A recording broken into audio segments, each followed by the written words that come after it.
Canales Comunitarios Regionales del Ecuador Asociados, SECREA, presenta Realidad Nacional. Amigos, qué gusto estar con ustedes como todas las semanas en este espacio de los canales comunitarios y regionales del Ecuador Asociados en SECREA, que con la ventaja de contar con 45 canales de televisión socios en este gremio, nos permite que este espacio se difunda a nivel nacional con un aproximado de 100 veces en todos los canales que son de cobertura local, de cobertura regional y de cobertura nacional. En esta ocasión tenemos un invitado muy especial para SECREA, un amigo de la casa, quien es el ingeniero Roberto Aspiazu Estrada, director ejecutivo del Comité Empresarial Ecuatoriano. No hace falta mucha presentación, Roberto es muy conocido desde hace muchísimos años. Qué gusto que nos acompañes, mi querido Tocayo. Tocayo aquí presente y con el gusto de estar en este espacio de SECREA, que es uno de tantos gremios que forman parte del Comité Empresarial Ecuatoriano, que hoy por hoy suma más de 100 organizaciones empresariales, lo cual pues evidentemente nos da una importante representación en el ámbito nacional. Efectivamente, y vamos a hablar sobre el Comité Empresarial también, pero como primer punto tenemos esta maravilla, ¿no es cierto? Este texto, Memorias del Ayer, que es el último libro de la trilogía que ha preparado, que ha escrito, que ha puesto en beneficio de la sociedad, Roberto Aspiazu. ¿Qué tenemos en este último texto, mi querido Tocayo? Son exactamente 36 historias de distinto tipo que llegan inclusive hasta la actualidad. De hecho, pasamos revistas de una forma breve a los distintos gobiernos que se dieron en sucesión durante 40 años de democracia, a partir de 1979 con el régimen de Roldós y Hurtado, después de Febres Cordero, Borja, Durán Ballén, Bucarán, Mahuad, Lucio Gutiérrez, Novoa, Correa, desde luego, de forma tal que llegamos prácticamente a tiempo presente, pero en retrospectiva también hay una visión de las últimas dictaduras militares en los 60, en los 70, los distintos velasquismos, sobre todo el segundo, el tercero y el quinto, toda vez que hay que destacar que Memorias del Ayer es el tercero de una trilogía que en definitiva se propuso el autor llevar adelante para efectos de recomponer la historia general del Ecuador de manera episódica. Entonces, en total son como 110 historias que de alguna manera sirven para armar una suerte de mosaico en donde el lector naturalmente va a tener una introducción muy potente a la historia nacional, considerando que cada uno de estos artículos ha sido elaborado en base a un estudio riguroso de la historia con la respectiva bibliografía para entregarles un resumen de cada uno de esos acápites para efectos de que inclusive el lector pueda tener capacidad de generar buena memoria alrededor del texto, porque citamos, pues naturalmente, aparte de los personajes, las fechas que corresponde, anécdotas relacionadas para brindar registro de memoria, que es muy importante para que la lectura pueda ser pues reproducida en base al testimonio oral en conversaciones que pueda tener el lector con alguien más. Cuando se habla de estos pequeños capítulos, ¿no es cierto?, en los 3 tomos, en la trilogía, sí, es justamente porque con seguridad la mayoría de los ecuatorianos ya no lee historia, ya no se preocupa de historia. Muy poco en los colegios, en las universidades, no se diga, se estudia y se analiza nuestra historia, de dónde viene el Ecuador, nuestro origen político, social, económico, etcétera.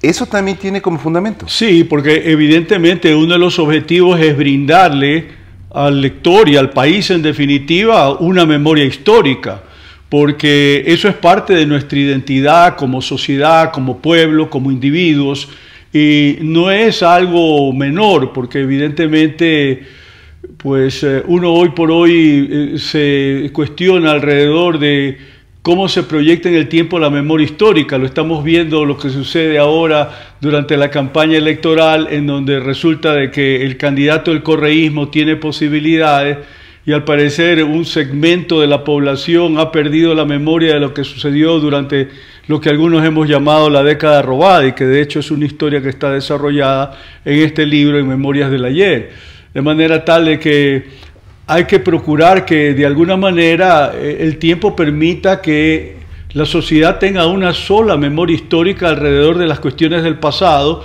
Y claro, tal vez lo sucedido hace relativamente poco, todavía está sujeto a la controversia y todavía no ha terminado de decantarse en términos de memoria histórica, pero para eso estamos quienes escribimos, a fin de procurar para las nuevas generaciones, sobre todo, un testimonio de vida que sirva para brindarles referentes respecto a lo que verdaderamente pasó.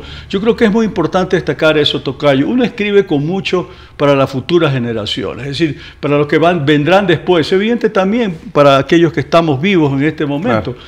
Pero quienes escribimos estamos conscientes que tarde o temprano no vamos a estar presentes aquí. Y queremos dejar un testimonio en términos de que chicos jóvenes que de repente ni siquiera han nacido todavía, después de 50 años, tengan la posibilidad de hacer una lectura sobre lo que fue el gobierno de León Febres Cordero, de Rafael Correa, y sacar sus propias conclusiones y eventualmente interesarse, informarse más, justamente para tratar de articular una memoria histórica de tipo inclusive personal. Una memoria histórica que es necesaria. Quien olvida su historia, olvida realmente y no tiene la proyección para su futuro. Tocayo, un poco adentrándonos del tema actual en el país, del tema empresarial, del tema nacional, del tema público. Este 8 de diciembre se firmó el acuerdo a la primera fase de un convenio, macroconvenio, entre Ecuador y Estados Unidos. Para tu criterio como dirigente gremial, como director ejecutivo del Comité Empresarial Ecuatoriano, ¿qué implicaciones conlleva este acuerdo firmado? Es un paso histórico porque es la primera vez que en el ámbito bilateral tenemos un acuerdo de esta naturaleza que le brinda en una primera fase un marco institucional con miras a regular las relaciones comerciales entre los dos países. Es decir, antes lo que teníamos con los Estados Unidos básicamente era los compromisos en el marco de la OMC y no más allá de eso. Recordaremos que entre 2004 y 2006 negociamos un TLC con los Estados Unidos, sí, que penosamente se cayó en la etapa final, cuando estábamos a 48, 72 horas. Sí. De hecho, yo era en ese momento jefe del cuarto adjunto, de forma tal que coordinaba a los distintos sectores productivos en relación a los intereses vinculados a dicha negociación.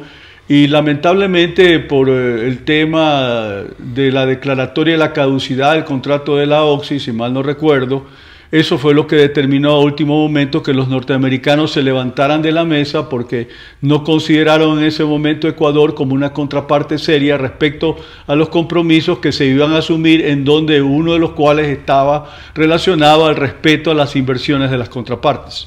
Detalles importantes que la historia, igual que lo he descrito, claro, lo debe hablar. Ahora, este convenio que está firmado tiene, me permito leer, 4 capítulos técnicos: beneficio para pymes, lucha contra la corrupción en el comercio, facilitación del comercio y buenas prácticas regulatorias.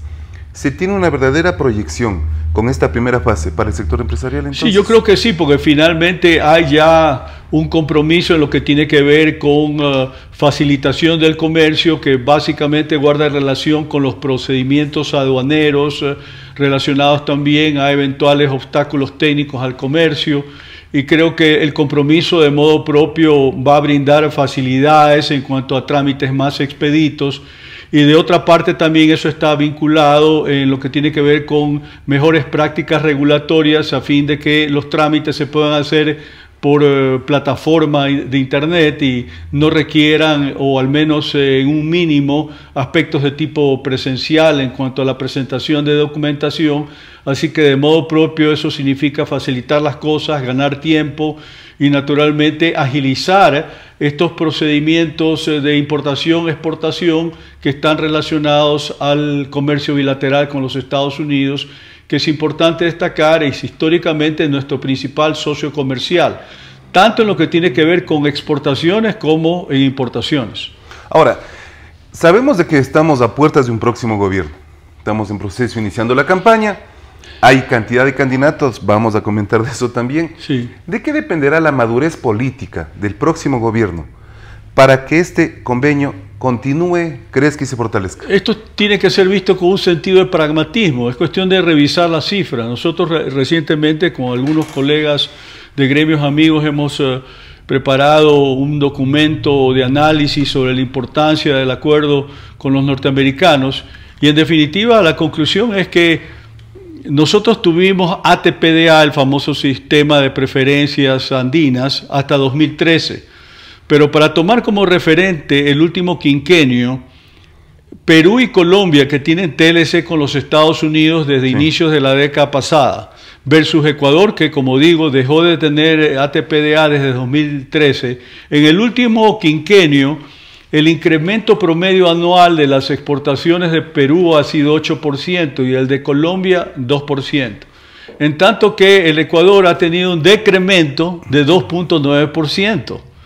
Lo cual nos indica que naturalmente al estar en una situación de desventaja frente a estos otros dos países y demás competidores que sí tienen un TLC con los Estados Unidos, evidentemente hemos perdido oportunidad de exportar distintos bienes y servicios. El cálculo que hemos elaborado es de aproximadamente unos 162 millones de dólares que durante todo este tiempo no se ha podido exportar como consecuencia de no tener estas facilidades que en términos arancelarios, en cuanto a pago de derechos para ingresar al mercado norteamericano, pues hoy por hoy la mayor parte de productos que exportamos están beneficiados por el Sistema General de Preferencias de la OMC, que son finalmente ventajas de carácter multilateral, es decir, que Estados Unidos también les da a muchos otros países, pero finalmente hay un 35% de las exportaciones ecuatorianas que no tienen ese beneficio y dentro del 65% restante hay algunos ítems, productos que todavía están pagando un arancel. Por ejemplo, el caso del atún, dependiendo del empaque, continúa cancelando entre 12 y 30%, destacando que como un gesto de buena voluntad por parte de los estadounidenses, recientemente, a partir de noviembre pasado, se ha incluido las rosas en particular en el régimen de nación más favorecida, que supone que hoy por hoy estamos entrando con cero arancel, cuando durante todos estos años lo hemos venido haciendo pagando un arancel de 9%, destacando que en este último quinquenio el pago que hemos realizado como país por concepto de aranceles ha estado en el orden de 228 millones de dólares, que finalmente es una pérdida de competitividad, porque es un dinero que pudo haber ingresado al país, que podría haber servido para mejorar la sostenibilidad, competitividad de muchos negocios, pero que finalmente ha servido para pagar impuestos. Se podría decir con estos datos, con estas estadísticas, que la futura relación de Estados Unidos y Ecuador con el presidente electo Joe Biden podría mejorar, podría mantenerse, o esa es la aspiración que tenemos. La idea es que esto sea un primer paso para avanzar a un acuerdo de última generación en el marco de la OMC, que ya lo tenemos con la Unión Europea y que ya tiene en vigencia como 4 años a la fecha, y además naturalmente la guía o el modelo que brinda el reciente acuerdo que Estados Unidos renegoció también con México y Canadá.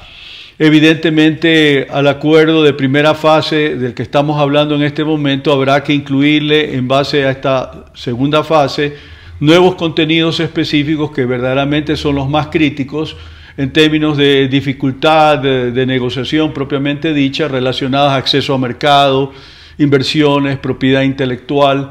Quiero destacar que como efectos de política pública y en particular bajo el liderazgo del Ministerio de la Producción, se han venido solucionando algunos irritantes que subsistían con los norteamericanos en la relación comercial y son verdaderamente pocos los que van quedando, y uno de ellos está relacionado al hecho de que en las postrimerías del anterior gobierno se denunció algo así como 17 tratados de protección recíproca de inversiones, incluido el de Estados Unidos. Esto a propósito de una disposición constitucional, si mal no recuerdo, creo que es el artículo 422, respecto a que los arbitrajes tienen que practicarse en sedes regionales, y eso supone en cierta medida una exclusión respecto a la posibilidad de solucionar controversias a través de mecanismos tipo CIADI. Pero en verdad eso más se refiere a la parte en donde está el arbitraje fijado, y podría ser pues naturalmente en ciudades de ámbito de América Latina y el Caribe, como en el caso de Santiago de Chile o de Ciudad de México, es decir, no debe constituirse un óbice para efectos de avanzar en lo que tiene que ver con compromisos específicos, en lo que tiene que ver con inversiones, pero no deja de ser un irritante. Y desde luego nuestro punto de vista es que en su momento no se debió haber denunciado los tratados, sino sencillamente proceder a reformarlos a fin de que se ajusten a esta prescripción constitucional. Pero por razones políticas, el expresidente Correa decidió, semanas antes de dejar el poder, hacer esta denuncia generalizada que no deja de generar complicaciones respecto a negociaciones comerciales, como el caso de México, en donde este en particular se constituye en este momento el principal obstáculo. Increíble las herencias que nos va dejando la política. Ahora en el campo interno, mi querido tocayo, ¿se podría decir que la presencia, lastimosamente, del COVID-19 ha afectado mucho al sector empresarial? Claro, específicamente a los restaurantes, a los hoteles. ¿Cómo ve el comité empresarial este criterio? Yo diría que poco a poco se va recuperando la normalidad a partir de septiembre. Sabemos bien que durante el periodo de 6 meses que media de marzo a septiembre únicamente hubo un 30% de las actividades productivas debidamente regularizadas o normalizadas para efectos de tratar de impedir que la cadena de suministro en lo que tiene que ver con alimentos y medicinas, de exportaciones también, se viera perjudicada como consecuencia del encierro. A partir, decía, de septiembre esto comenzó a ser aflojado, pero llegamos a final de año y no ha terminado de aflojarse, en términos que las principales ciudades del país mantienen restricciones en lo que tiene que ver con la vuelta a la normalidad, y eso perjudica también a distintas actividades como el comercio, prestación de servicios. Tú mencionabas el caso de hoteles y restaurantes, que lo conozco bastante bien. En el momento inicial eso llegó a reducir hasta 5 o 7% del total de ingresos en relación a lo que mantenían antes de la pandemia, y desde luego pues esto poco a poco ha ido tendiendo a la normalidad, y hay casos ya en donde se ha recuperado ventas en el orden de 75-80%, lo cual es bueno, no de manera general. Hay otros que están más bajos, están recién en 50-60%, sí.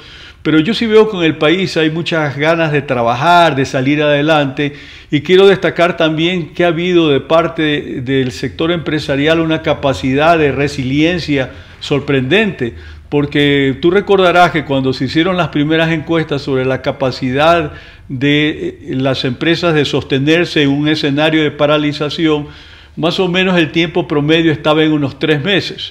Pero resulta que pasaron 6 meses y una buena parte de empresas que uno presumía que eventualmente no se iban a sostener, finalmente lo han conseguido.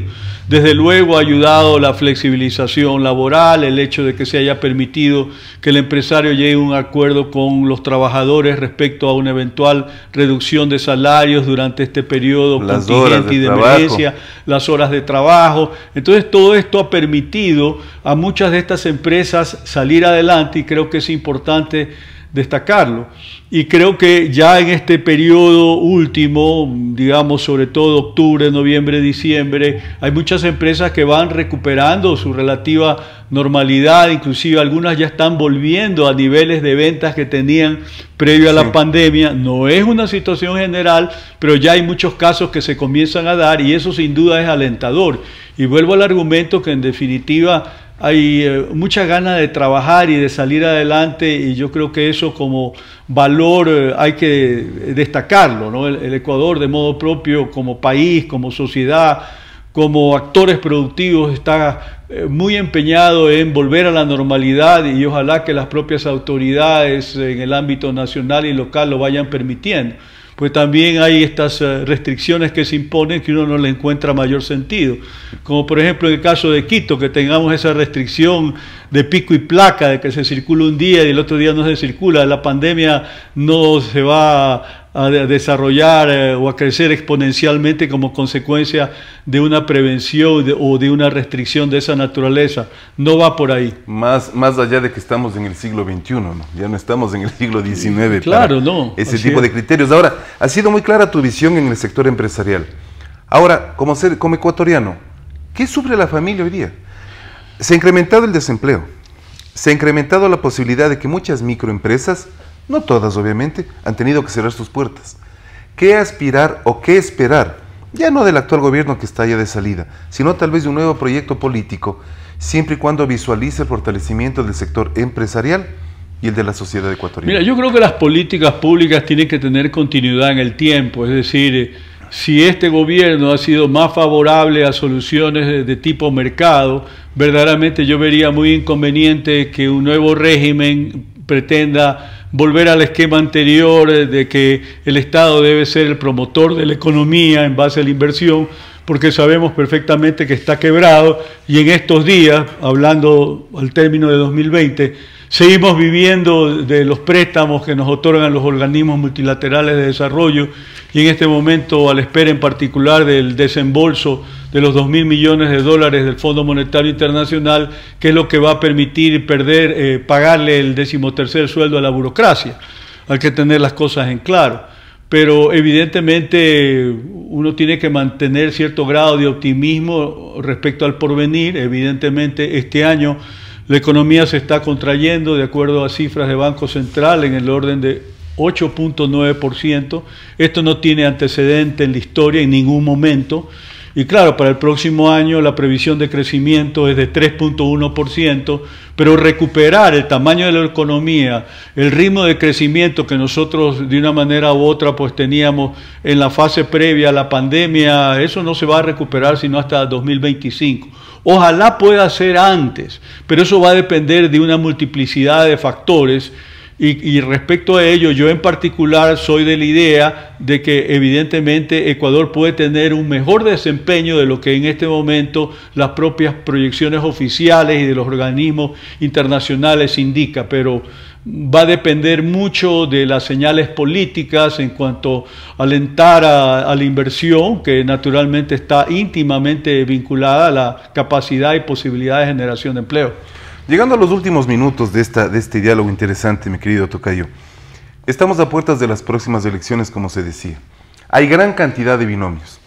¿Será que ese exagerado número de binomios que quieren lanzarse a la presidencia es producto de una real democracia o simplemente las ambiciones de estar en la papeleta y tener un currículum interesante como ex candidato? No tiene sentido que un país pequeño como Ecuador, de poco más de 17 millones de habitantes, tenga 17 candidatos a la presidencia de la República. Es un sinsentido, un anacronismo, producto del fraccionamiento que existe en el ámbito de la política a través de muchos grupos que quieren acceder al poder, pero verdaderamente sabemos de antemano que de esos 17, pues apenas 3 o tal vez 4, por exagerar, tienen una real posibilidad de ganar la elección, lo cual indica de que hay muchos que son meramente animadores de la contienda, chimbadores, porque lo único que hacen es fraccionar la votación y en ese sentido eventualmente perjudicar a uno u otro respecto a sumar mayor votación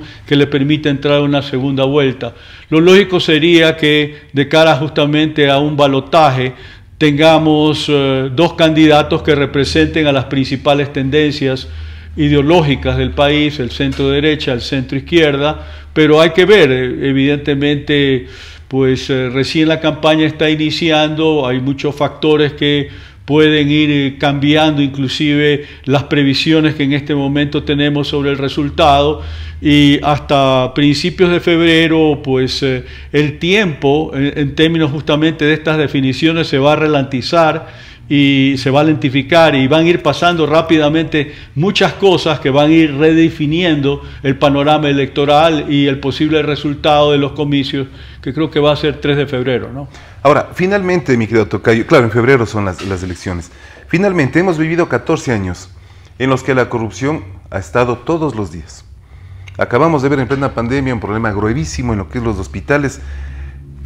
¿Aspiras, esperas o visualizas que algún día la sociedad ecuatoriana entienda que la corrupción debe quedar en el pasado? Sí, evidentemente hay que trabajar en esa dirección, porque hay que destacar la corrupción que de alguna manera ha impregnado al morenismo. Tuvo una inercia que venía desde el tiempo del correísmo, porque sabemos perfectamente bien de que en las instituciones del Estado no hubo precisamente una completa depuración de personajes que de una manera u otra estuvieron vinculados al anterior régimen. Y ayer veíamos en redes sociales un camión de CENEL que estaba colocando propaganda en favor del candidato Arauz. Entonces dice, bueno, no se supone que están peleados. Bueno, no es la primera vez, pero siempre se han visto barbaridades de esas, ¿no? Claro, pero en todo caso, pues nos movemos a un escenario de definiciones en las próximas semanas, hay que mantenerse alerta. No deja de ser una preocupación el hecho de que en redes sociales circulan muchos trolls que de alguna manera invitan o estimulan la desinformación de la gente, porque finalmente se trata de información falsa que no tiene fundamento alguno. Pero un poco es como se está jugando esta elección, con mucho en redes sociales, que es un fenómeno que hemos visto increciendo durante la década pasada y que sin duda en esta oportunidad va a ser un factor determinante, inclusive más allá de los avisajes habituales en los medios tradicionales de radio, televisión y prensa. Totalmente de acuerdo, Tocayo. En este momento la madurez política de los ecuatorianos, de los electores, y además de eso, de los participantes para las elecciones, los procesos, los partidos políticos y sus candidatos, es importante que lo tomen con mucha responsabilidad. Queremos agradecer a Roberto Spiazzo por su presencia, por su compañía. Estaremos como siempre en varios diálogos, mi querido Tocayo. Tiempo hay mucho para conversar, al menos en época de elecciones y de campaña. Con ustedes, amigo, muchísimas gracias y nuevamente gracias, mi Gracias, querido Tocayo. Un abrazo. Transmitida por Unción, Nordvisión, Color TV, OKTV, Canela TV, TV+, UCSG Televisión, Costranera, ABC TV, TV Norte, V Televisión, TV Agro, Manavisión, TV Manavita, Saracay TV, Teleandina, RTU, Asomavisión, Telesucesos, Unimax, Ecovisión, Lídervisión, TVS, Ecuavisión, Telegalápagos, Telemar, Televisión Católica, Los Encuentros. Canales Comunitarios Regionales del Ecuador Asociados, SECREA, presentó